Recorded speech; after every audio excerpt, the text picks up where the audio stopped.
को इस सावधानी की आवश्यकता है कि वो कर्मवश न हो, वो कर्मासक्त न हो। भगवत प्रेरणा के अनुसार उसके द्वारा कर्म हो रहे हैं, इस प्रकार की अपनी समझ बनाने की चेष्टा करे। मैं किसी भोग के लिए, किसी प्रकार की लौकिक इच्छा के लिए कर्म नहीं करता। भगवान जैसी प्रेरणा करते हैं, भगवान की प्रेरणा के अनुसार भगवत आज्ञा मूलक कर्म मेरे द्वारा होते हैं। मने ये समझने की बात है कि विषयी पुरुषों के, लौकिक पुरुषों के जो कर्म होते हैं, वे कर्म होते हैं वासना मूलक। उन कर्मों का लक्ष्य होता है कोई न कोई संसार का भोग।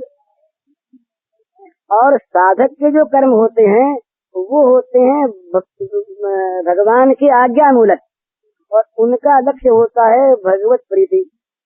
ये बड़ा अंतर है। साधक के कर्म का लक्ष्य है भगवत प्रीति, और साधक के कर्म की प्रेरणा है भगवत आज्ञा। और विषयी पुरुष के कर्म का लक्ष्य है भोग, और विषयी पुरुष के कर्म की प्रेरणा है वासना कामना। ये बड़ा अंतर है। तो विषयी पुरुष कामना वासना के वशवर्ती होकर, कामना के द्वारा अपने विवेक को खोकर, काम के प्रवाह में बहता हुआ वो विषयासक्त चित्त से किसी भोग वस्तु की प्राप्ति के लिए कर्म करता है। और साधक कर्मों में और विषयों में आसक्त नहीं है, उसकी आसक्ति भगवान में है, और भगवान में आसक्ति रखकर, भगवान में प्रीति रखकर, भगवान की आज्ञा अनुसार, भगवान की प्रीति के लिए मेरे द्वारा कर्म बने, इस प्रकार की इच्छा रखकर भगवत प्रेरित कर्म करता है। तो ये बड़ा भारी अंतर है साधक की और विषय की समझ में। यही उनका एक मौलिक भेद है। जिस मार्ग पर साधक चलता है, विषयी से वो बिल्कुल उल्टा मार्ग है। वो मान चाहता है, वो मान का त्याग चाहता है, वो संसार का सुख चाहता है, वो संसार के सुख की परवाह नहीं करता।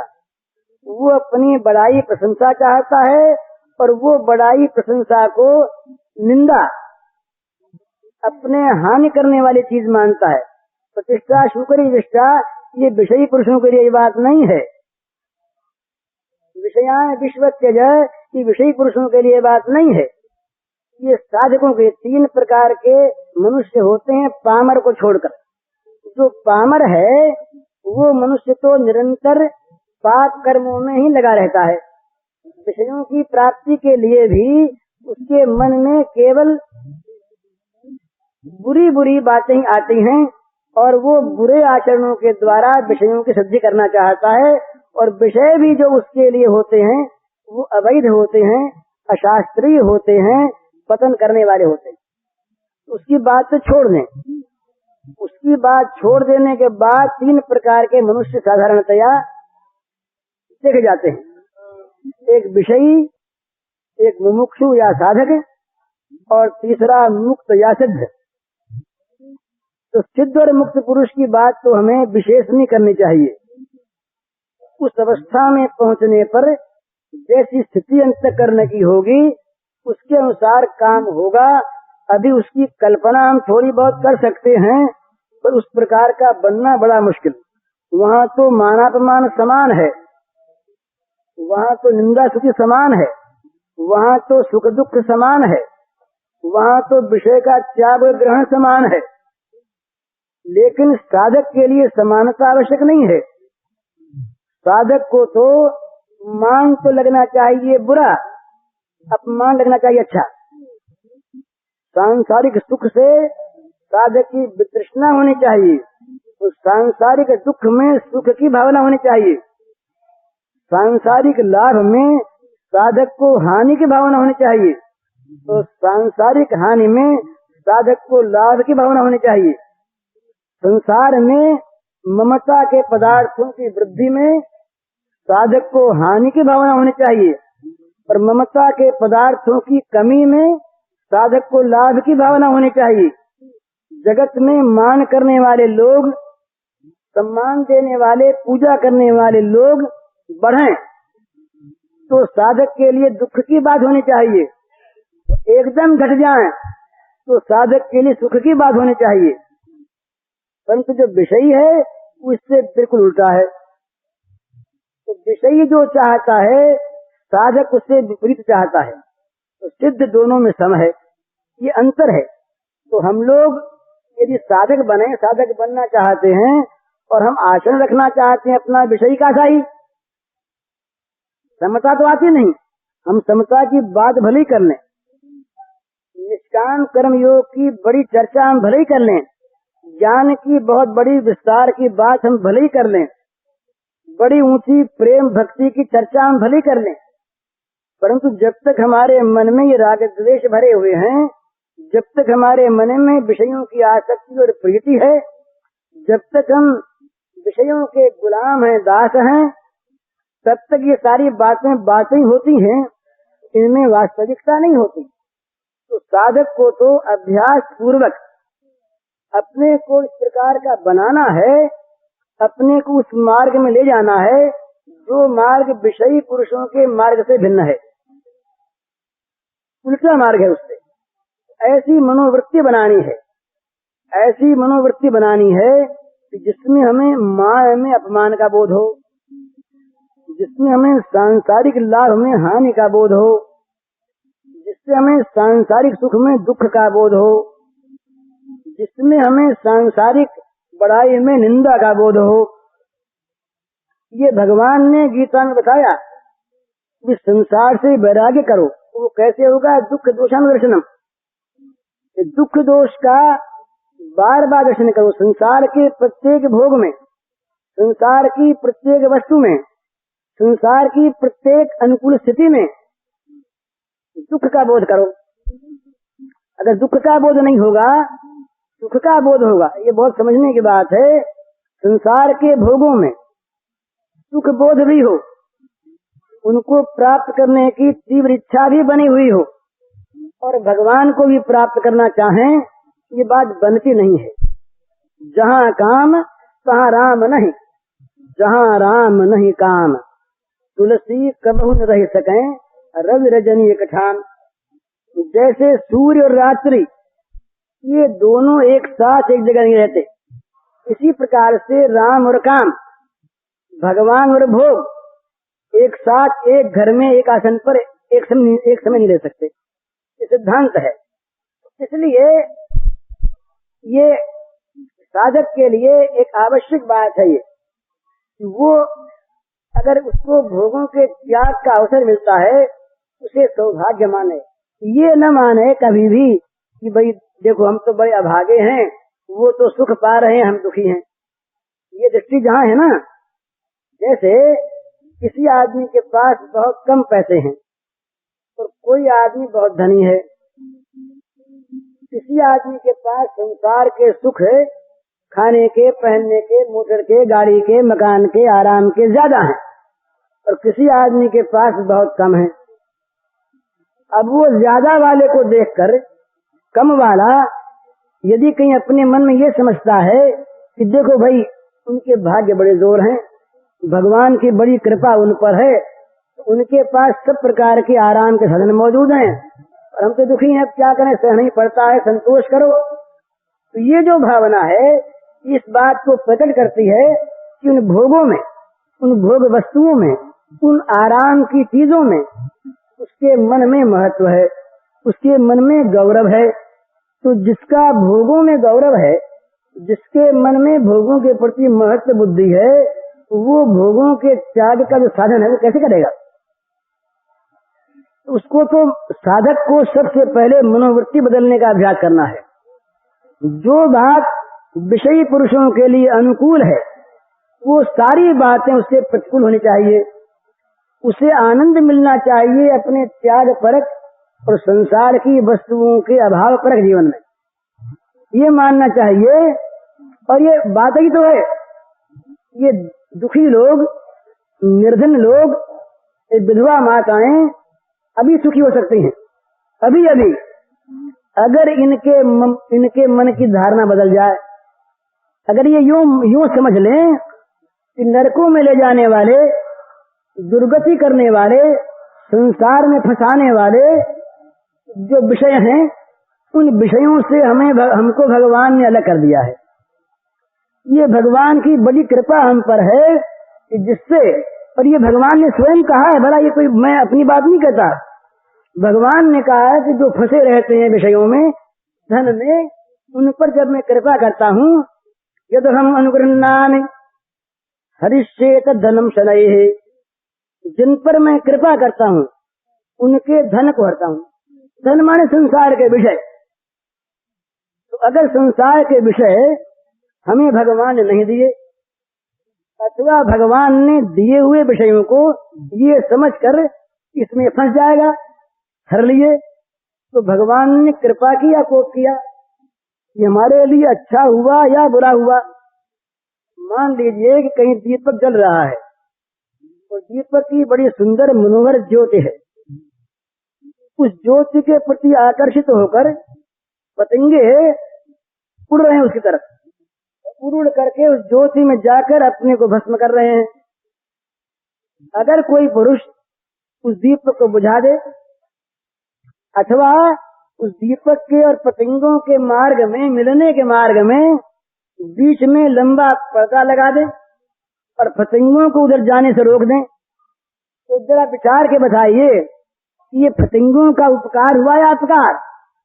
और इस प्रकार से पतंगों को दीपक की ज्योति में जलने से बचाने वाला या दीपक के पास मिलने के जाने में बाधा देने वाला, वो उन पतंगों का उपकारी हुआ या अपकारी। तो बुद्धिमान आदमी ठीक कहेगा कि भाई बड़ा अच्छा हुआ पतंगे आग से बच गए, बड़ा अच्छा हुआ उस महापुरुष ने दया करके पतंगों को बचा दिया। इसी प्रकार जिनके पास संसार के भोग कम हैं या जिनके संसार के भोग भगवान हरण कर रहे हैं, वो माने सचमुच वो भाग्यशाली हैं, सचमुच उनके ऊपर भगवान की विशेष कृपा है। कीचड़ में पड़े हुए को भगवान निकाल ले, भगवान उस कीचड़ को सुखा दे, कीचड़ ही है। जितने भी संसार के भोग हैं सच मानिए कीचड़ हैं, दलदल हैं, मल हैं, विष हैं।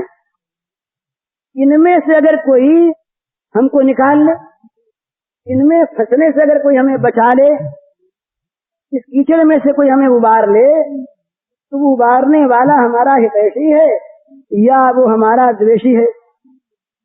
तो बुद्धिमान आदमी को ठीक ये बात मालूम होगी,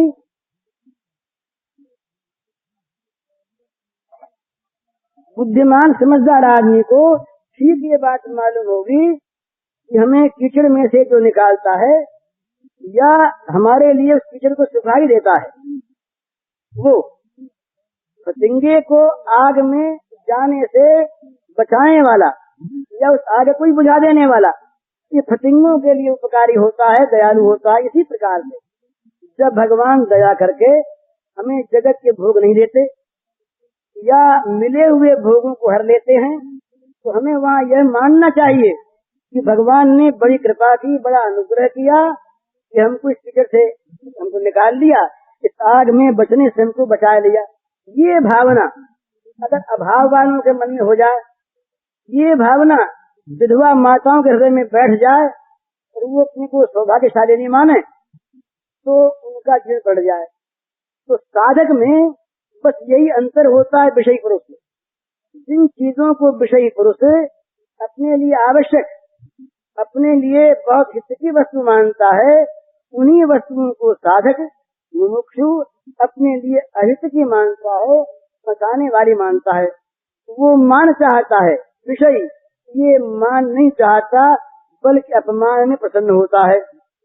वो बड़ाई चाहता है, ये बड़ाई को निंदा समझता है, गाली समझता है। वो संसार के सुख भोग चाहता है, ये संसार के सुख भोगों से डरता है कहीं फंस न जाऊं। वो बड़े बड़े महलों में सुख पाता है, तो उसको झोपड़ी अच्छी मालूम होती है। इसका कारण क्या है? वो बहुत बढ़िया बढ़िया वस्त्र पहनता है और इसको बढ़िया वस्त्र पहनने में शर्म आती है। तो इसका कारण क्या है? इसका कारण है वो बुद्धि भेद। उसकी बुद्धि में उन वस्तुओं का महत्व है और इसकी बुद्धि में इन वस्तुओं का महत्व है। इस प्रकार के जो मनुष्य मैंने बताए, साधक या मुमुक्षु, सिद्ध या मुक्त और विषयी, तो इनमें जो मुक्त पुरुष हैं, सिद्ध पुरुष हैं, वो तो होते समतावान। साधक को समतावान बिल्कुल नहीं बनना है। साधक समता न करे वो कर सकता ही नहीं। साधक को तो बनना ठीक ठीक विषम। वो संसार के भोगों के प्रति तो घृणा करे और भोगों के त्याग पूर्वक भगवत अर्थ के प्रति वो प्रेम करे, आसक्ति करे। साधक के लिए आसक्ति का त्याग आवश्यक नहीं है, आसक्ति का विषय बदलना आवश्यक है। जगत के भोगों में उसके मन में घृणा हो जाए और भगवान के पास पहुंचाने वाले जो विषय हैं, जो चीजें हैं, उन सब के प्रति उसके मन में आसक्ति हो जाए, बड़ा अच्छा है। तो साधक के लिए मैं जो बात अभी कह रहा था, उसमें ये बात एक आई कि साधक को विषयों के प्रति कभी महत्व बुद्धि नहीं करनी चाहिए। अगर किसी के पास विषयों का अभाव है तो उसके लिए तो साधना का मार्ग सुगम हो गया है। और भी उनको उसके लिए ज्यादा फसावट की चीज नहीं है, बल्कि मैं कई दफे मेरे मन में आता, मैं कहा करता हूँ, अपने को ऐसी बात आई नहीं कि संसार में जिसकी सेवा करने वाले, जिसका आदर करने वाले, जिसको सुख पहुंचाने वाले, जिसको बड़ा ऊंचा प्रिय मानने वाले अधिक हैं, उतना ही अधिक अभागा है, उतना अधिक भाग्यहीन है। क्यों भाग्यहीन है? जो फंसता ज्यादा है, उसके संसार से विरक्ति नहीं होती। वो तो ये भी मेरा है, ये मेरा बड़ा प्रेमी, ये मेरा बड़ा अनुरक्त, ये तो मेरी चीज। वहाँ कहीं आता कर्तव्य के नाम पर राग, कहीं आता नीति के नाम पर राग, कहीं आता धर्म के नाम पर भी राग। फिर क्या करें, इतना प्रेम करते हैं लोग, अब उनको कैसे छोड़ दें? वो हमारे बड़े प्रेमी हैं। हमारी पत्नी तो हमारे लिए मरती चली जा रही है, हमारे बेटे तो ऐसे सुपुत्र हैं कि उनके लिए क्या कहें। बस वो तो पिताजी की सेवा करते हुए कभी थकते ही नहीं। ये सब अच्छा है, इसका ये अर्थ नहीं कि सब बुरे हो जाएं, परंतु मतलब कहने का ये है कि जितना जितना संसार में जिसको अधिक सुख, अधिक सुविधा, अधिक अनुकूलता प्राप्त है, उतना उतना संसार में अधिक फंसता है। जितनी जितनी संसार में जिसके ममत्व की चीजें अधिक हैं, एक छोटा झोपड़ा है और 10 मकान है, 20 गांव हैं, बड़ा नगर है, कई नगर हैं, जितना अधिक है उतनी चिंता अधिक है, उतनी फसावट अधिक है। ममता की वस्तु जिसकी जितनी कम है उतना वो सौभाग्यवान है। संसार में प्राणी, घर वाले, आत्मीय, स्वजन, बंधु, देश के लोग, भक्त लोग जिसके जितने अधिक हैं, जिस गुरु के अधिक चेले हों, उसके लिए अधिक नरक में जाने की संभावना है। जिस धनी पुरुष के अधिक अनुयायी हों, अधिक मानने वाले, खुशामद करने वाले हों, उसके लिए जल्दी नरक में पहुंचने की संभावना है। जिस मनुष्य के आसपास विषयों का सेवन करने वाले लोग, उसको विषयों में ले जाने वाले लोग अधिक हैं, उसका तो नरक में जाना बहुत ही आसान है। तो ये सब नारकी गति में ले जाने वाले पदार्थ हैं। जहाँ विषयासक्ति हुई वहाँ ज्ञान गया, जहाँ ज्ञान गया विवेक नाश हुआ, पाप बुद्धि हुई और पाप का फल संताप और नरक है ही। भगवान ने साफ साफ पतंग नरके शुचौ। ऐसे लोग जो हैं, जो काम क्रोध परायण हैं, उनका सिद्धांत क्या है? कामोपभोग परमा एतावत् निश्चितः। ये कामोपभोगवाद कह सकते हैं। भाई कामोपभोग ही जो कुछ है सो है, इसके परे कुछ नहीं। इस प्रकार जो मानते हैं और इस प्रकार मानने वाले लोग जिनके सहयोगी, सहकारी, सखा, मित्र, बांधव हैं और उनकी बड़ी बड़ाई करते हैं, बड़ा उनका सम्मान है, बड़ी सुख सुविधा है, बड़े ऊंचे पद प्राप्त हैं, बड़े अधिकार प्राप्त हैं, बड़े ऊंचे ऊंचे मकानों में आराम से रहते हैं। पर यदि मनोवृत्ति ऐसी है इस ओर वो जा रहे हैं तो चाहे यहाँ पर कितने ही वो अपने को सुखी माने और चाहे उनके सुख को देख करके और लोग ललचाएं, पर उनका जो सुख है ये महान दुख का पूर्व रूप है, ये भूमिका है उसकी जो दुख का बहुत बड़ा ग्रंथ बनने वाला है, ये नींव है उसकी जो दुख की बड़ी भारी इमारत खड़ी होने वाली है। तो इसलिए साधक इन बातों से बचे, हमेशा बचे और ध्यान रखे। सौभाग्यमान है इस बात में कि भगवान ने बड़ी कृपा की, हमको सुख नहीं दिया। ये बड़ी बुद्धिमती थी ये कुंती देवी। कुंती ने भगवान से दुख का वरदान मांगा, तुम्हारा जहाँ कहाँ हमको तो आप दुख ही दिया करें। तो दुख क्यों दिया करें? तो कहा दुख में आप मिलते हैं। सुख के माथे सिल पड़ो जो नाम हृदय से जाए, बलिहारी वा दुख की जो पल पल राम रचाए। तो साधक के मन में, साधक की एक मनोवृत्ति ऐसी बन जानी चाहिए, उसके मन में ये भोगों का, विषयों का गुरुत्व महत्व न रहे। वो उसके पास वस्तु नहीं है, वस्तु न होने पर भी यदि उसके मन में महत्व बना है और ऐसी चीजें जिनके पास हैं उनको अगर वो सौभाग्यशाली, उनको अगर सुखी, उनको अगर अपने से अधिक आराम में मानता है, तो सीधी बात यह है कि उन विषयों के प्रति उसके मन में आकर्षण है, उनके प्रति उसके मन में महत्ता का बोध है। मिले नहीं, निरुपाय है, पर मिलते तो सिर चढ़ा के लेता, आलिंगन करता, उनसे भेंट करता। ये जो भेंट करने की, प्राप्त करने की, मिलने की जो समुत्सुकता है, ये जो उसके अंदर आशा बंद है, ये जो उसके अंदर उसमें आसक्ति है, ये आसक्ति इस बात को बताती है कि उसका मन भगवान की ओर नहीं चल रहा है, उसकी मनोवृत्ति विषयों की ओर धावित हो रही। तो ये समझने की चीज साधक के लिए है कि साधक कभी भी किसी प्रकार से भी विषयों को महत्व देकर ललचावे नहीं उनकी ओर, अपने चित्त की वृत्तियों में निरंतर इस प्रकार की बात बनाता रहे, ऐसी मनोवृत्ति का निर्माण करता रहे निरंतर, जिससे उसका मन विषयों के सामने आने पर भी उनकी ओर न चले। इसीलिए कहा है कि भाई विषयों में विषय बुद्धि करो, विषयों में मल बुद्धि करो।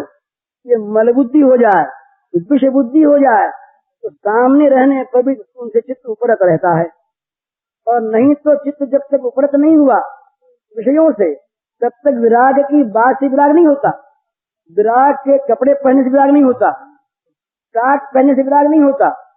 विराग में तो होना चाहिए कि मन में उस वस्तु के प्रति राग का सर्वथा अभाव हो जाए, उस वस्तु को देखने से उससे घृणा हो, उस वस्तु की प्राप्ति में सुख बोध न हो, बल्कि कहीं प्राप्त करके उसे लेना पड़े तो भार बोध हो, आफत मालूम हो, विपत्ति मालूम हो। इस प्रकार की स्थिति मन की होनी चाहिए। बोल भाई ये तो कपड़ा बड़ा अच्छा है, किसी को पहने देख लिया, और हमारे कोई बात नहीं, अपने तो साधु हैं, त्यागी हैं, कपड़ा पर वो बढ़िया तो है। अब ये जहाँ बात मन में आई वहाँ उस कपड़े का महत्व मन में है, उसके प्रति आकर्षण अगर ऐसी स्थिति हमारी ऐसी हो जाती, साधु न बने होते, त्यागी न बने होते, अथवा कपड़ा वैसा मिल जाता तो पहनने में बड़ा आराम था। इसी प्रकार से हरेक वस्तु में, हरेक विषय पदार्थ में जब तक मन का आकर्षण है, जब तक उसके प्रति महत्ता है, तब तक अपनी त्याग की स्थिति जो है ना, ये स्थिति संतोष की नहीं, दुख की है। चाहे वो दुख प्रकट न करे, चाहे ऊपर से दुख का भान न करे, चाहे वो लोगों में त्याग के वेश का गौरव बखान करे, पर उसके मन में जब तक ये चीज है, तब तक दूसरों को देखकर समय समय पर उसके मन में एक चीज सी चलती है, एक मन में उसके दुख की अनुभूति सी होती है कि भाई हमारे तो ये नहीं है। चाहे इन शब्दों में वो न कहे, पर मन इन शब्दों में बोलता है, मन मूक बोलते इन शब्दों में बोलता है। तो साधक के लिए ये बड़ी भारी, ये बड़ा भारी प्रतिबंधक है। उसको तो ये बात हमेशा ध्यान में रखनी चाहिए, उसको ऐसी अपनी मनोवृत्ति बनानी चाहिए, जितना हमको सुख है उतना किसी को नहीं है। भोग के न मिलने में और भोग वस्तुओं के बिछुड़ जाने में भगवान ने जो हम पर कृपा की है ये किसी पर नहीं। इस प्रकार की कृपा बुद्धि, इस प्रकार का मन में भाव हो जाए, जहाँ भोग अधिक है वहाँ दुख है, जहाँ भोग कम है कम दुख है, जहाँ भोग नहीं मिले भगवान ने बड़ी कृपा की, और जहाँ भोग मिलने पर भी भगवान ने ले लिए, भगवान ने कीचड़ सुखा दिया, कीचड़ से हमको निकाल लिया, जहर हमारे घर से हर करके ले गए, हमें अमृत कुंड में भगवान ने पहुंचा दिया। इस प्रकार की मनोवृत्ति बने। जगत में सुख दुख जो है ये मनोवृत्ति कहीं और कुछ नहीं है। मन में जहाँ अभाव का, प्रतिकूलता का अनुभव हुआ ये दुख हो गया, और उसी वस्तु में, उसी स्थिति में अगर मन अनुकूल हो गया, अगर मन ने वहाँ पर सद्भाव की कल्पना की तो सुखी हो गया। और है क्या, एक आदमी को आप कोठरी में बंद करिए और उसी कोठरी के बगल में वैसी कोठरी में दूसरा आदमी ध्यान करने के लिए बैठे और बाहर से कभी किनारे बंद कर ले, दोनों बंद हैं, दोनों की स्थिति एक सी है, दोनों के लिए आसन एक सा है, पर जिसको बंद किया है वो आपको बड़ा बड़ा गालियां देता है कि नालायक ने हमें बंद कर दिया, जल्दी खोले। और जिसने अपने को बंद करवाया है उसका भी ध्यान नहीं हो रहा है, उसका भी मन चंचल ही है, पर वो ध्यान की चेष्टा करता और कहता भी अभी बंद रखना, खोलना नहीं। तो क्या बात है, उसको सुख क्यों है, उसको दुख क्यों है? ये केवल अनुकूलता और प्रतिकूलता की अनुभूति है, कुछ नहीं। अगर वो भी जिसको बंद किया, अगर उसकी मनोवृत्ति ऐसी बन जाए बड़ा अच्छा है, हम ध्यान करने के लिए बंद, हम ध्यान करेंगे, दुख मिट जाएगा उसका। इसी प्रकार जिसके पास संसार के पदार्थ नहीं है और जिसने संसार के पदार्थों का त्याग कर दिया है, दोनों फकीर हैं, एक से है। तो जिसका लुट गया है, जिसके पास नहीं है वो रोता है, जिसने त्याग किया वो हंसता है, दोनों हैं एक से ना। तो इसी प्रकार से वो अगर मान ले जिसके पास नहीं है कि भगवान ने बड़ी कृपा की कि हमको इस योग्य बना दिया कि हम उनमें न फंस के, उनमें न आसक्त हो करके हम भगवान को भजें। अगर वो चीजें हमारी रहती, एक माई मुझे काशी में कई वर्ष हुए हम मिली थी, मैं भूल गया वो कौन थी, उसकी मुझे बात याद है, वो विधवा लड़की थी। उसने मुझे ऐसी अच्छी बात कही, उसने कहा भाई जी मैं बहुत दुखी हूँ। मैंने कहा भाई क्यों, कैसे दुखी हो? तो उसने कहा कि मैं कल्पना करती हूँ, पढ़ी लिखी थी, मैं कल्पना करती हूँ अगर मैं संसार में रहती और अगर मेरे बाल बच्चे होते, उनमें मेरा मन फंसता कि नहीं, अगर उनमें कोई कपूत निकल जाता मैं बहुत दुखी होती, उनके ब्याह शादी की मुझे चिंता होती, मैं न मालूम क्या क्या करती, अपने पति से कहती कि तुम ये पाप कमा के पैसा लाओ, नहीं काम नहीं चलता, मैं कितना फंस जाती। उसने बहुत लंबा व्याख्यान दिया। और अब मैं निर्द्वंद भजन करती हूँ भगवान का, मुझे कोई चिंता नहीं, मुझे खाने की चिंता नहीं, मुझे दुख मिल जाता है सूखा सूखा वो खा लेती हूँ, दुख मिल जाता है उसे मैं पहन लेती हूँ, न मुझे श्रृंगार की चिंता है और न मुझे श्रृंगार की आवश्यकता है, न मुझे जीव के स्वाद की चिंता है, न मुझे आवश्यकता। तो भगवान ने बड़ी कृपा मुझ पर की। अगर इस प्रकार का भाव बदल जाए सबका, कर ले ये भाव, तो वो सुखी हो जाएगा कि नहीं वो आदमी। सुख दुख जो है केवल भाव बदलने में है, किसी वस्तु में नहीं, स्थिति में नहीं, अवस्था में नहीं, पदार्थ में नहीं, किसी मनुष्य में नहीं, ये केवल और केवल अपने मन की भावना में है। उसी भावना को बदल लो, उसी को भगवान की कृपा मान लो, सुखी हो जाओगे। तो साधक अगर ललचाई आंख से विषय को देखता है तो उसका मन नहीं लगता भगवान में। उसको तो निरंतर अपनी मनोवृत्ति ऐसे बनानी चाहिए कि भगवान ये कृपा करें, चाहे तो हमसे इस संसार के विषयों को ले लें और चाहे इनमें से हमारी आसक्ति निकाल दें। ये जो गोसाई जी महाराज के शब्द हैं, संपत्ति सदन तू भाई, हाँ, कि उस घर में आग लग जाए, उस सुख में। और इसका जो मैंने अभी कहा था थोड़ी देर पहले, जिन लोगों को, बहुत याद रखने की बात है, जिन लोगों के संसार में सुख सुविधा देने वाले, संसार में आराम देने वाले, संसार में अपना मानने वाले, आदर करने वाले, पूजा करने वाले जितने कम हैं, वो अधिक सौभाग्यशाली हैं। जिनकी ममता की वस्तुएं जितनी कम हैं, अधिक सौभाग्यशाली है। और यदि ममता की वस्तुएं बहुत हैं और आदर करने वाले, सुख देने वाले, सुविधा पहुंचाने वाले, शिवजी ने कहा पार्वती से, सुनऊ माते लोग यभागी, हरि तजी हो विषय अनुरागी। सुनऊ माते लोग भागी, हरि तजी हो विषय अनुरागी। वे भागे हैं, वे भाग्यहीन हैं जो भगवान को छोड़ करके विषयों में अनुरक्त हो रहे हैं। वो सौभाग्य का क्षण है कि नहीं, बताइए?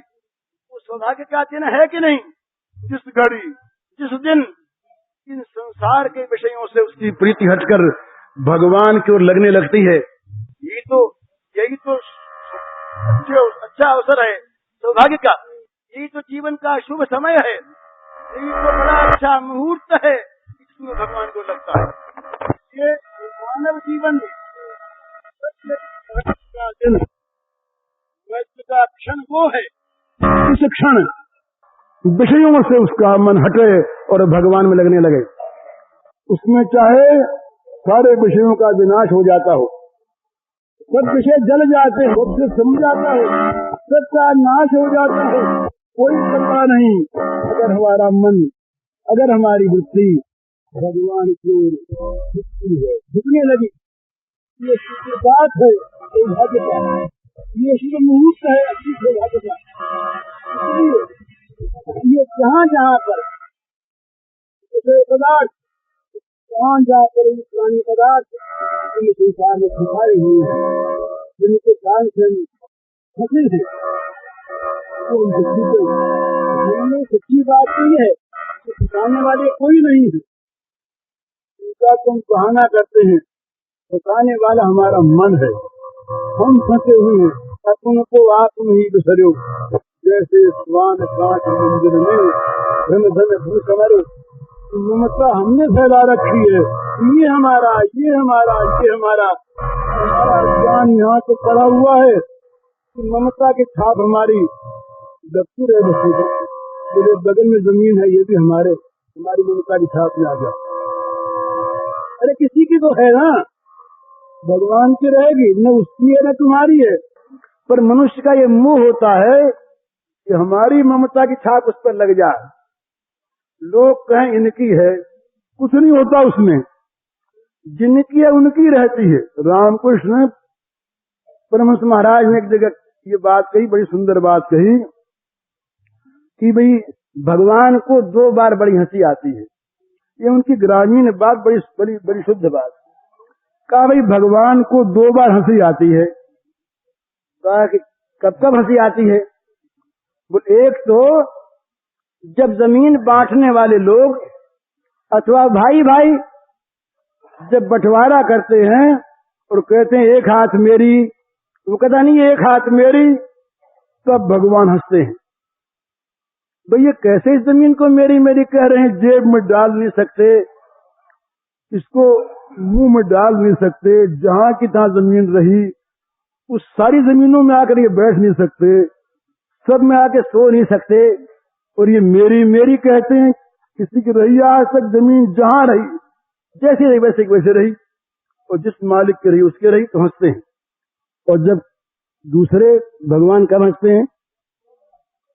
उन्होंने कहा कि जब कोई अच्छे वैद्य डॉक्टर किसी रोगी के नब्ज हाथ में लेकर और बड़े गर्व से कहते हैं हम अच्छा कर देंगे, गारंटी रही हमारी, हम ठीक कर देंगे, भगवान कहते हैं तुम तो ठीक रहने वाले हो ना, तुम तो अमर रहोगे, मरोगे नहीं। तुम किसको अमर करने जा रहे हो, किसको अच्छा करने जा रहे हो? पर ये मनुष्य का गर्व बोलता है, ये मनुष्य का मोह बोलता है, ये मनुष्य का अज्ञान जो है ये हुंकार कर उठता है। गर्भ में और अज्ञान में बड़ी बाग्मिता होती है। जहाँ गर्व, अहंकार, अभिमान, ममह जहाँ कम होता है उतना आदमी कम बोलता है, और जहाँ ये बढ़े हुए होते हैं वहाँ वो दिन भर बोलता है। वो कहता है बस मेरे समान है कौन। तो ये साधक के लिए विषय है। साधक को ये चाहिए कि ममत्व की वस्तुओं को न बढ़ावे, विस्तार न करे। ये हमारे हरिश्चंद्र जी बड़ी सुंदर बात एक दिन इन्होंने कही हमको, तो जैसे चार जैसे मनन कर रहा हूं मैं उसका। ऐसी बढ़िया बात कही इन्होंने कहा कि कर्म करे नहीं कर्म हो, और कर्म हो कर्म के समाप्त के लिए, उपसंहार के लिए, विस्तार के लिए नहीं। ऐसी बढ़िया बात। तो साधक का कर्म यही होता है कि वो विस्तार के लिए नहीं होता, वो तो भगवान की आज्ञानुसार भगवत प्रीति के लिए होता है और भगवत चरणों में समर्पित करने के लिए होता है, विस्तार के लिए नहीं होता। उसका प्रत्येक कर्म इसीलिए पूजा होता है, प्रत्येक कर्म इसीलिए भक्ति होता है, प्रत्येक कर्म इसीलिए उपासना होता है। तो ये साधक के लिए ये बड़ी आवश्यक बात है कि ममत्व की वस्तुओं को वो न बढ़ावे, और ममत्व की वस्तुएं अगर घटती हों, घट गई हों, और संसार की सुख सुविधा, संसार का आराम, संसार के भोग, संसार के आत्मीय, संसार में स्वजन मानने वाले लोग अगर उसको दूसरा मानने लगे हों, संसार के भोगों ने अगर उसका साथ छोड़ दिया हो, संसार के घर वालों ने उसका त्याग कर दिया हो, संसार के तमाम मित्रों ने उसके साथ विराग कर लिया हो, संसार की सुविधाओं ने, संसार के सुखों ने उसका बहिष्कार कर दिया हो, उसे समझना चाहिए कि भगवान ने बड़ी कृपा की, भगवान का बड़ा बड़ा अनुग्रह हुआ। उन्होंने मुझे कीचड़ में से, दलदल में से निकाल दिया। वो फतिंगा सुखी उसको होना चाहिए जो आग की ज्योति में जा रहा था जलने के लिए, दीपक की ज्योति में पड़कर भस्म होने के लिए जा रहा था, उड़ा जा रहा था। किसी महापुरुष ने, महात्मा ने उस दीपक को बुझा दिया, अथवा जिसने उस दीपक के और उस फतिंगे के मिलन के मार्ग में जिसने बाधा कर दी, दीवार खड़ी कर दी, पर्दा टांग दिया, बड़ी कृपा उसने की। इसी प्रकार से जब संसार के विषय हमसे हटें, ये जितना भी मान का बोझ, जितना अहंकार का बोझ, जितना ममत्व का बोझ हल्का हो उतना अच्छा है। ये महाराज साधु के लग जाता है, उनके महल बनते हैं तो उनके मठ बन जाते हैं, उनका नाम परिवर्तन होता है। जमीन बहुत सी वो भी ले लेते हैं, वो भी ले लेते हैं, बड़ी संस्थाएं उनके भी होती है, उनके भी होती है, बड़े व्यापार उनके भी होते हैं, उनके भी होते हैं, चाहे उनके नाम भिन्न भिन्न हो, चाहे उनके कुछ क्रिया में भेद हो, पर मन जो है ना वो तो वही है। मन की आसक्ति वही, मन की कामना वही, मन का बंधन वही, मन की ममता वही, मन का अहंकार वही, मन का आवेश वही, और मन का पागलपन वही। तो ये पागलपन कहीं भगवान उतार दे, ममता और कामना की वस्तुओं से कह दे भगवान तुम इसको छोड़ो, भगवान दया करें और वो कह दें तमाम ममता के पदार्थों से, प्राणियों से कि भाई इसको तुम छोड़ दो। और ये भगवान कब कहते हैं भला? जब कोई भगवान का बनना चाहता है, ये छूटना चाहता है इनसे, तो भगवान आज्ञा देते हैं इन सबको छोड़ो, इसको, ये मेरा हो गया, हटो यहां से। तो भगवान की दया से, भगवान की कृपा से, भगवान के अनुग्रह से ये जो जीवन के विघ्न हैं, ये विघ्न है भला चल जाते हैं। हम तो बड़े अभागे इस बात में हैं कि विघ्नों के नाश के लिए विघ्न चाहते हैं। बोले भाई एक मकान से काम नहीं चले, दूसरा एक और बने, एक मकान में तो हमारे अमुक दुख है, तो सोचना ये चाहिए कि जब एक में ये दुख है तो दूसरे में दुख बढ़ेगा घटेगा। हम तो विघ्न के नाश के लिए विघ्नों को बुलाते हैं, विपत्ति के नाश के लिए विपत्तियों को बुलाते हैं, शोक के नाश के लिए शोक स्थानों में जाते हैं, विषाद के नाश के लिए विषाद की वस्तुओं को गले लगाते हैं। तो शोक विषाद मिटेगा कैसे? इस उत्पाद का नाश होगा कैसे? इन विघ्नों का और विपत्तियों का निराकरण होगा कैसे? हम तो इन्हीं को आलिंगन करना चाहते हैं। होना चाहिए इससे उल्टा। ये विपत्ति की चीजें, ये विघ्न कारक चीजें, इनके लिए हम भगवान से कहें कि भगवान हमें अपना बना लो और भगवान हम इन्हीं के इनका नाश करो। हम तो यही कहेंगे कि भगवान इनको आज्ञा दे दें कि हमारा पिंड छोड़ें, ये हमको न बांधे रखें।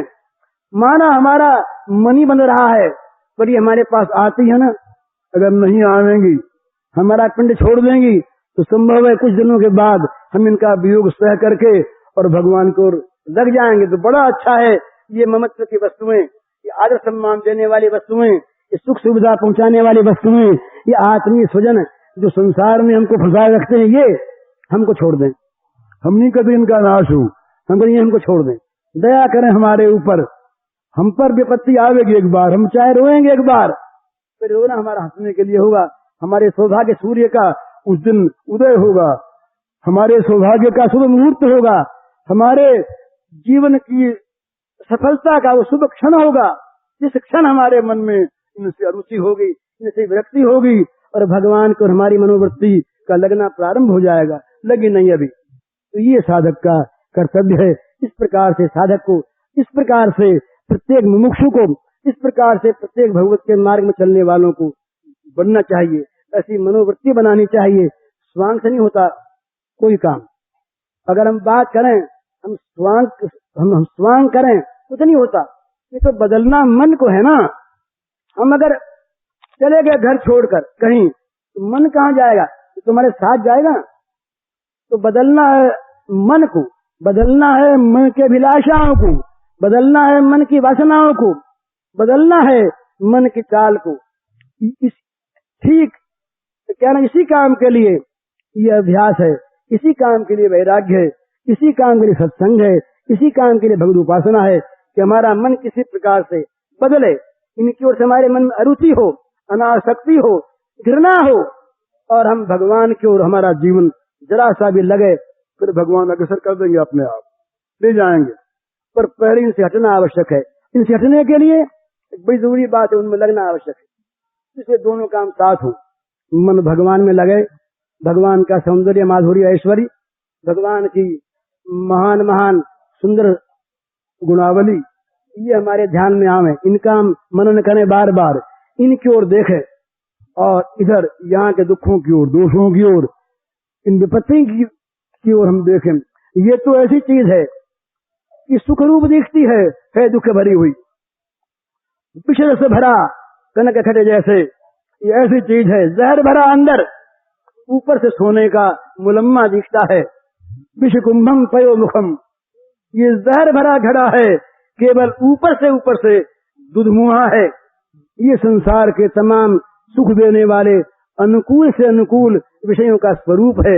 मीठा दिखते हैं, अच्छे दिखते हैं, पर इसके द्वारा काम होता है जहर का। विषय संयुगात जत दक्रे मृतोपमम परिणाम विषयमेव, ये याद रखने की बात है।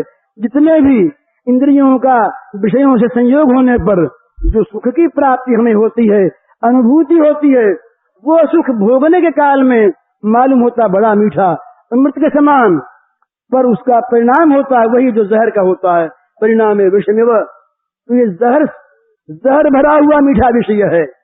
ये तमाम विषय भोग, इनके स्वरूप को समझें, इनके प्रति हमारे मन में विरक्ति हो और भगवान से प्रार्थना करें कि हे भगवान दया करो, इनमें हमारी आसक्ति निकल जाए और हमें आसक्ति पैदा करने वाले इन पदार्थों से आप कह दो कि हमसे हट जाएं, हमको छोड़ दें, हमसे दूर हो जाएं, इनको जहाँ रहना हो रहें।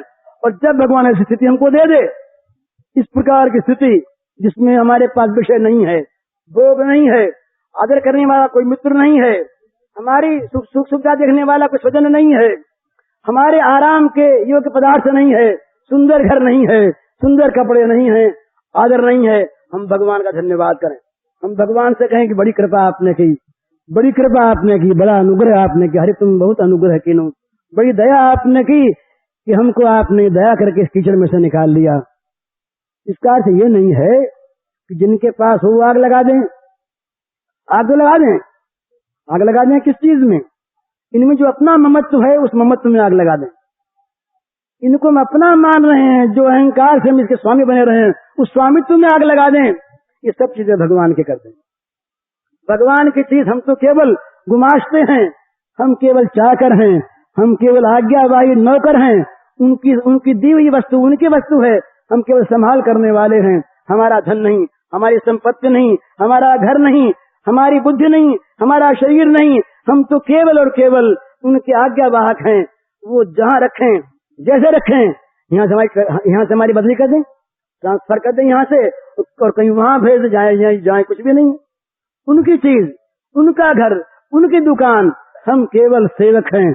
हमारा कोई इसमें हक नहीं, कोई स्वत्व नहीं, कोई मालिकी नहीं, कोई ममत्व नहीं। ये केवल उनकी चीज है, हम सेवा के लिए हैं। ये सेवा जब तक वो सौंपे हुए हम सेवा करते हैं। इस प्रकार अपने हक को जला दें, अपने स्वत्व को जला दें, अपने ममत्व में आग लगा दें, अपने अहंकार को भस्म कर दें और उनके होकर के उनके दासत्व का अहंकार रहे, उनके होकर के रहें, फिर चीजें भले रहें। फिर ये रहेंगी भगवान के पूजा के सामग्री होकर, फिर ये रहेंगी भगवान की प्राप्ति में सहायिका बनकर, फिर आपत्ति नहीं। जलने की चीज तो वही है जो भगवान के मार्ग में बाधक हो। जरो सुसंपत्ति सदन सुख सूर्य मात्र पृथ्वी, कौन सी? इस सन्मुख जराम पर सहसा है, जो सहायता करती हैं, जो भगवान के मार्ग में ले जाती हैं, जो भगवान में हमारा प्रेम बढ़ाती हैं, जो भगवान में हमें अनुरक्त करती हैं, जो भगवान की ओर लगाती हैं। वो तो संपत्ति क्या, वो विपत्ति भी संपत्ति है। तो संपत्ति की संपत्ति रहे तो कोई उसमें आपत्ति नहीं, कोई बात नहीं। हमें तो जला देना है इस ममत्व के भाव को, आसक्ति भक्त के भाव को, अपनेपन के भाव को, मालिकी के भाव को, स्वत्व के भाव को, नौकर होकर बस तो भगवान के बनाकर रहना है। ये साधक के लिए आवश्यक वस्तु है। ये साधकों की बात शुरू हुई थी और इसको लगभग वाचालम पंगुम लंघयते गिरिम यत्कृपातमहं रामचंद्र की। विषयों से विराग की भावना करने से काम नहीं चलता, या 2-4-10 मिनट भगवान का नाम स्मरण करने से काम नहीं चलता। उसका तो अहर्निश का नित्य निरंतर यही अभ्यास होना चाहिए, यही उसका कार्य होना चाहिए कि वो बड़ी सावधानी के साथ अपनी मनोवृत्ति को विषयों से विमुख करता रहे और भगवान की ओर नित्य निरंतर लगाने का प्रयत्न करता रहे। यदि वो इस तरफ ध्यान नहीं देता और विषय विमोहित चित्त से भगवान को प्राप्त करना चाहता है, तो भगवान उस गंदे विषयों से भरे हृदय में पदार्पण नहीं करते। तो उसकी साधना का प्रारंभ जब हो तभी उसे ये बात ध्यान में रख लेनी चाहिए कि हमें इस प्रकार की मनोवृत्ति बनानी है। तो इसी सिलसिले में सवेरे बात हुई थी कि भाई संसार में जिन मनुष्यों को अधिक सुख सुविधा प्राप्त है, जिन लोगों को अधिक आराम प्राप्त है, जिन लोगों को भोग सामग्री प्राप्त है, जिन लोगों की पूजा उपासना भक्ति करने वाले मनुष्यों का समुदाय है, जिनकी कीर्ति जिनका यश जगत में फैला है, जो अधिकारारूढ़ हैं, जो धन संपत्ति के स्वामी हैं, जिनके बड़ा परिवार है अनुकूल, उन सब को देखकर यदि साधक के मन में स्पृहा होती है उस प्रकार का बनने की, तब तो वो साधक है ही नहीं। स्पृहा नहीं होती, मन नहीं चलता, परंतु उन्हें देखकर, उनकी बातें सुनकर अपने में हीनता की अनुभूति होती है, अपने में कमी की अनुभूति होती है, अपने को उन वस्तुओं के अभाव के कारण नीचा मानने की इच्छा होती है। तो ये समझना पड़ेगा और ये निश्चय ही है कि उन पदार्थों के प्रति चित्त में आकर्षण, मन में आसक्ति बनी हुई है। ये सिद्धांत है। अतएव जो भगवान की ओर लगना चाहते हैं, अपने जीवन को भगवान की ओर लगा देना चाहते हैं, उनके लिए ये परम आवश्यक है कि वे इन वस्तुओं को देखकर चित्त को ललचावे नहीं। इन वस्तुओं की ओर चित्त की वृत्ति उनकी लालाई दृष्टि से, महत्व दृष्टि से, गौरव की नजर से जा ही नहीं। ये बहुत आवश्यक बात है। दूसरी बात ये बड़ी आवश्यक है कि जहाँ तक बने अपनी सारी ममता को बटोरकर, सारी आत्मीयता को बटोरकर सब प्रकार से भगवान के साथ जोड़ देने का प्रयत्न करे, और फिर जगत के पदार्थों में, प्राणियों में अगर कहीं कोई संबंध रहे तो वो संबंध भगवान के संबंध के कारण से रहे। जैसे घर भगवान का मान ले, अपना नहीं। घर के पदार्थों को भगवान की सामग्री मान ले, अपनी नहीं। और फिर घर की संभाल, घर के पदार्थों की संभाल, घर के प्राणियों की सेवा भगवान के नाते से करे, मानो सबही राम के नाते। तो ममता जो है वो सारी की सारी केंद्रित हो गई जा करके भगवान में, और भगवान के संबंध से संबंधित होने के कारण से इन वस्तुओं के साथ व्यवहार मात्र हमारा रह गया कर्तव्य को समझकर। कहीं इनमें आसक्ति नहीं, कहीं इनमें ममत्व नहीं। ये दो चीज जो है ना, ये सब के लिए बहुत बड़ी बाधक है, बहुत बड़ी। एक ममता और दूसरा अभिमान, और ये सहज में छूटती नहीं है। भला ये अवस्थाएं बदलती रहती हैं, और अवस्थाएं बदलने के कारण से ममता की और अभिमान की वस्तुओं के नाम बदलते रहते हैं। भाई हमारी घर में कोई ममता नहीं है, पर हमारी संस्था में ममता है, क्योंकि हम संस्था के संस्थापक हैं, संस्था के संचालक हैं, और संस्था के द्वारा हम भगवत भाव का प्रचार करते हैं। अतएव संस्था में हमारा ममत्व है, घर में नहीं। तो और हम किसी बात का अभिमान नहीं करते। हमारे मन में धन का हमारे मन में जन का, हमारे मन में किसी अधिकार का, पद का अभिमान नहीं है, परंतु हम चूंकि जन सेवक हैं, हमारे द्वारा जनता की सेवा होती है, हम लोगों का उपकार करने का बीड़ा उठाए हुए हैं। हमारा तो जीवन ही केवल लोकोपकार के लिए है, देश के लिए, जाति के लिए, धर्म के लिए, अमुक स्थिति के लिए हमने अपना सर्वस्व अर्पण कर दिया है। हम जन सेवक हैं। ये भी एक बड़ा अभिमान होता है। तो अभिमान की वस्तुओं के नाम बदलते हैं, ममत्व की वस्तुओं के नाम बदलते हैं, पर ममत्व और अभिमान ये बहुत दूर दूर तक ये हमारे हृदय में, हमारे मनों में छाए रहते हैं। इन्हीं से अभिभूत होकर, इन्हीं के द्वारा प्रेरित होकर हम अपनी सारी क्रियाओं को करते हैं। और ये निश्चय मानिए, जहाँ पर भी ममता और अभिमान है, वहाँ पर आसक्ति और कामना रहेगी ही। और जहाँ आसक्ति राग है, वहाँ द्वेष होगा ही। और जहाँ कामना है, वहाँ पाप होगा ही। ये सिद्धांत निश्चित मान लेना चाहिए। जहाँ राग है, वहाँ द्वेष है। जहाँ जहाँ काम है, वहाँ पाप है।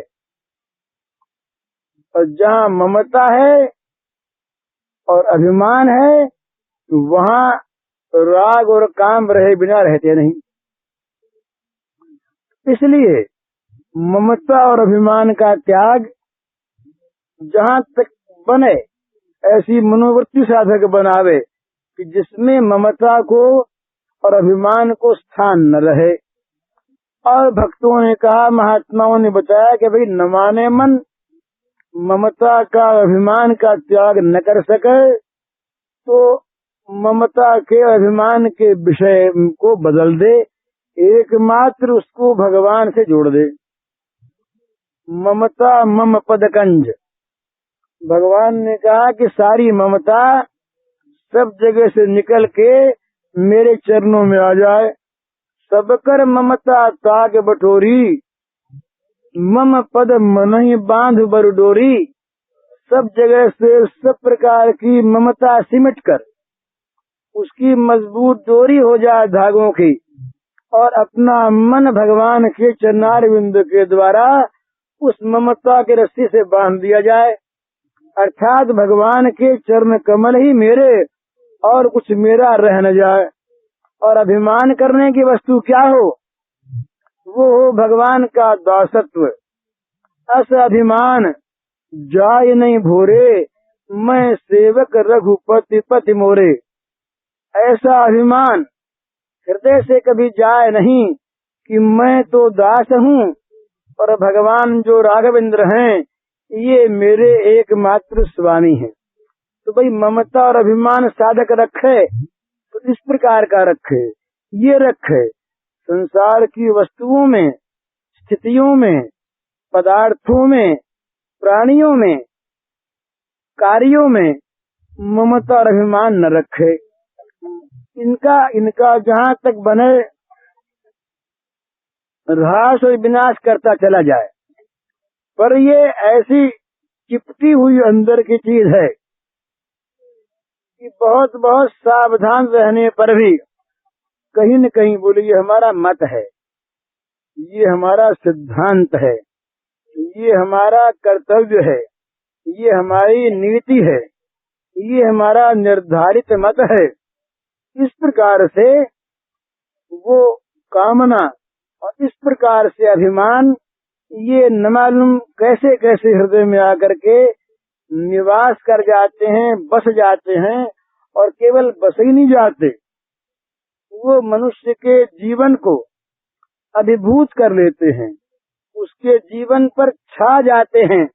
और वो अपनी जान में बड़ी शुद्ध नीति से बड़ा शुद्ध व्यवहार करता है, परंतु ये ममता और अभिमान उसको इस प्रकार से आच्छन्न किए रहते हैं कि उसका प्रत्येक व्यवहार इन्हीं दोनों की प्रेरणा से चलता है और इन्हीं दोनों को लिए चलता है। तो यहाँ पर साधक से बड़ी भूल होती है। तो साधक को यहाँ विशेष सावधानी की आवश्यकता है कि कहीं वो अपने मार्ग से च्युत न हो जाए इनके फेर में पड़कर। ये ऐसी चीज है कि बहुत नजदीक से देखने पर भी छिपी रहती, नहीं दिखा करती। अंदर के चोर है ना, ये क्रोध जो है ये बाहर का चोर है। तुरंत पता लग जाता है, आंखें लाल हो गई, शरीर तमाम जल उठा, हिंसा बाहर की है अधिकतर, लेकिन ये ममता जो है, ये तो जहाँ कहते ममता नहीं, वहाँ भी बहुत दफे ममता बोला करती है। और जहाँ आदमी अभिमान के नाश का स्वयं स्वांग लेकर बोलता है, वहाँ भी बहुत दफे अभिमान बोलता है। तो इसलिए साधक को इनसे सावधान रहना चाहिए। साधक के लिए एक बात और है, और वो उसके लिए बड़े महत्व की बात है। अपने इष्ट में और अपने साधन में उसकी सर्वोच्च बुद्धि होनी चाहिए। ये अगर नहीं होती है तो बार बार साधना बदलती है और बार बार इष्ट बदलते हैं। और ये अगर होता रहता है तो फिर उसका जीवन कहीं जाके टिकता ही नहीं है।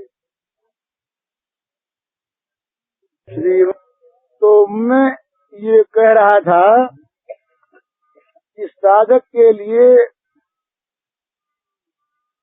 ये बड़ी आवश्यक बात है कि अपने इष्ट को और अपने साधन को अपने लिए सर्वोपरि माने। तुलसीदास जी महाराज ने ये कहा, भरोसो जाहि दूसरो सो करो, मोरे तो राम को नाम कल्पतरु, कलि कल्याण फरो, कर्म उपासन ज्ञान वेद मत सो सब भांति खरो, पर मोहि तो सावन के अंधे जो सूझत रंग हरो। ये है साधना का ये होना चाहिए स्वरूप। श्रीमद् रामचरितमानस में आप लोगों ने देखा होगा कि जब ये पार्वती जी भगवान शंकर के लिए अरण्य में तप कर रही थी, उस समय इनके तप की परीक्षा के लिए कहें या इनके महत्व का प्रकाश करने के लिए कहें, सप्तर्षि भगवान शंकर के द्वारा प्रेरित वहाँ पहुँचे। तो एक बीच में बात और समझ लेनी चाहिए। साधक के लिए दो चीजें बड़ी खतरे की होती हैं। वो सावधान रहे, एक भय और दूसरा प्रलोभन लोभ। ये दो चीजें साधक के जीवन में अक्सर आया करती हैं और इन्हीं में साधक विचलित होकर के गिर जाया करता है। तो सप्तर्षि महाराज बड़े ऊंचे ऊंचे सातों ऋषि अपनी दाढ़ियों को फटकारते हुए और पहुंचे वहां पर पार्वती जी के पास, बड़े गर्व से कि पार्वती को देखें, हमारी बातों को सुन करके विकार होया नहीं, उनका मन विचलित होया नहीं। तो जा करके पूछा कि भाई पार्वती देवी कि तुम तप क्यों कर रही हो, इसके लिए कर रही हो? तो कहा भगवान शंकर के लिए। तो सातों ऋषि हंस पड़े। हंसी कई प्रकार की होती है, भला हंसी का भी एक शास्त्र है और हंसी से मालूम हो जाता है मनुष्य के मन का भाव। प्रेम की हंसी होती है, काम की हंसी होती है, क्रोध की हंसी होती है, घृणा की हंसी होती है, मोह की हंसी होती है। इनके विभिन्न भेद हैं। जिन लोगों को आकृति विज्ञान का पता है वे विशेष रूप से जान लेते हैं, पर हम लोग भी समझ लेते हैं इनका हंसना कैसा है। तो हंसे इस प्रकार से जिससे पार्वती की मूर्खता साबित हो जाए, अज्ञानता पर हंसे, भोली है। तो जब हंसे तो पार्वती देवी ने कहा, महाराज क्या बात है? बोले बात क्या है, आखिर हो तो पत्थर की लड़की ना, अरे पहाड़ से पैदा हुई हो, माना ऋषि देवता पहाड़ के वो महाराज है, ठीक है, हिमाचल है, पर तुम्हारी बुद्धि तो पत्थर की सी रही। तो कहा फिर क्या बात? अरे बोले तुम किसको वरना चाहती हो? बड़ा भय सामने रखा। किसको वरना चाहती हो? उस नंगे को जिसके पहनने के लिए कपड़ा नहीं, जिसके पास रहने के लिए घर नहीं, जिसके पास कोई इज्जत नहीं, कोई आबरू नहीं, जो मन में आया तो मसान की राख उठाई और लपेट ली, और कभी गहने का मन आया तो बड़े बड़े विषधर सांपों को लिया और किसी के कुंडल बना लिए और किसी के माला बना ली, किसी के कंकण बना लिया। और कहीं पहनने को मन कुछ आया, नंगे के मन में आया तो किसी हरिण की बात की, और या भालू की छाल, महादेव जी भालू की छाल लगाया करते हैं, तो भालू की छाल पहन ली। और कहीं और मन में आया तो मुंडों की माला ही डाल ली, खप्पर हाथ में ले लिया, ऐसा ब्याली कपाली ऐसा जो है। और एक बात और भय दिखाया, अरे उसके तो घर तो है ही नहीं, पर जो कुछ भी है पेड़ के नीचे भी कहीं बैठता है तो उसके पास तो स्त्री खटाती नहीं। बेचारी सती देवी थी, उसको किसी तरह से उसके पहले तो रूठ के बैठ गया, अलग ही बोलना बंद कर दिया, और फिर कहीं बोला भी तो उसे बाप के घर भिजवा के मरवा दिया। तो ऐसे पति को तुम वर्ण करना चाहती हो, ये मूर्खता नहीं तो क्या है? तो पार्वती जी डरी नहीं, हंसती रही। तब ये महात्मा जी फिर बोले, अरे बोले देखो तुम्हारे लिए हमने बहुत अच्छा वर ढूंढा है, सर्व गुण संपन्न है वो, और सर्व गुण में कोई बुरे गुण नहीं, तमाम जितने कल्याण गुणगण हैं उन सबसे सुसंपन्न है, और बड़ा सुंदर बड़ा मनोहर, जिसको देखते ही त्रिलोकी की आंखें और निर्निमेष हो जाती हैं। ऐसे महात्मा पुरुष हैं भगवान विष्णु नारायण वैकुंठपति। ये लोभ दिखाया। किसी लड़की की कहीं सगाई उगाई होने की बात हो और उससे कोई आके जानकार आदमी कह दे कि मैं देख के आया हूँ, वो लड़का जो है वो तो बिल्कुल पागल है, भांग पीता है, चरस पीता है और नंगा घूमता है, राख लगाता है, सांप लिपटाए रहता है और जहर पी लेता है और गले मुंडों की माला पहन लेता है, हाथ में किसी के सिर का खप्पर लिए घूमता है और मन में आए तो बैल पर चढ़ जाता है। तो कोई भी बुद्धिमती अपना सुख चाहने वाली स्त्री उसका वर्ण करेगी क्या? और फिर वहीं ये कह दे कि बड़ा सुंदर वर त्रैलोक के पति भगवान अखिल विश्वपति नारायण ये तुमको वरेंगे, तो फिर क्या कहना है। पर पार्वती जी को न उस भय से किसी प्रकार की भीति हुई और न प्रलोभन में मन फंसा। उन्होंने कहा एक शब्द, एक बात कह दिया, जन्म कोटि लगी रगर हमारी, बरहु शंभु न तो रहूं कुमारी। जन्म कोटि लगी रगर हमारी, बरहु शंभु न तो रहूं कुमारी।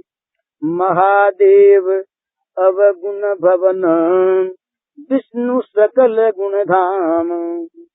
महादेव अवगुण भवन, विष्णु सकल गुण धाम। जाकर मन रम जाहि सन, ताहि ताहि सन काम। कितनी बढ़िया बात कही। कहा महाराज जी आपने कहा तो ठीक, आपकी बात मानी, परंतु मैं तो जड़ की बेटी तो जड़ी हूँ ना, जड़ बुद्धि मेरी जहाँ लग गई वहाँ लग गई। अब आपके विवेक से, आपके उपदेश से तो बुद्धि पलटती नहीं। ये एक जन्म के नहीं, जन्म कोटि लगे रगर हमारी, करोड़ों जन्म हमारे हो जाए तब भी हमारी रगर तो यही रहेगी, या तो मैं भगवान शंकर को वरूंगी और या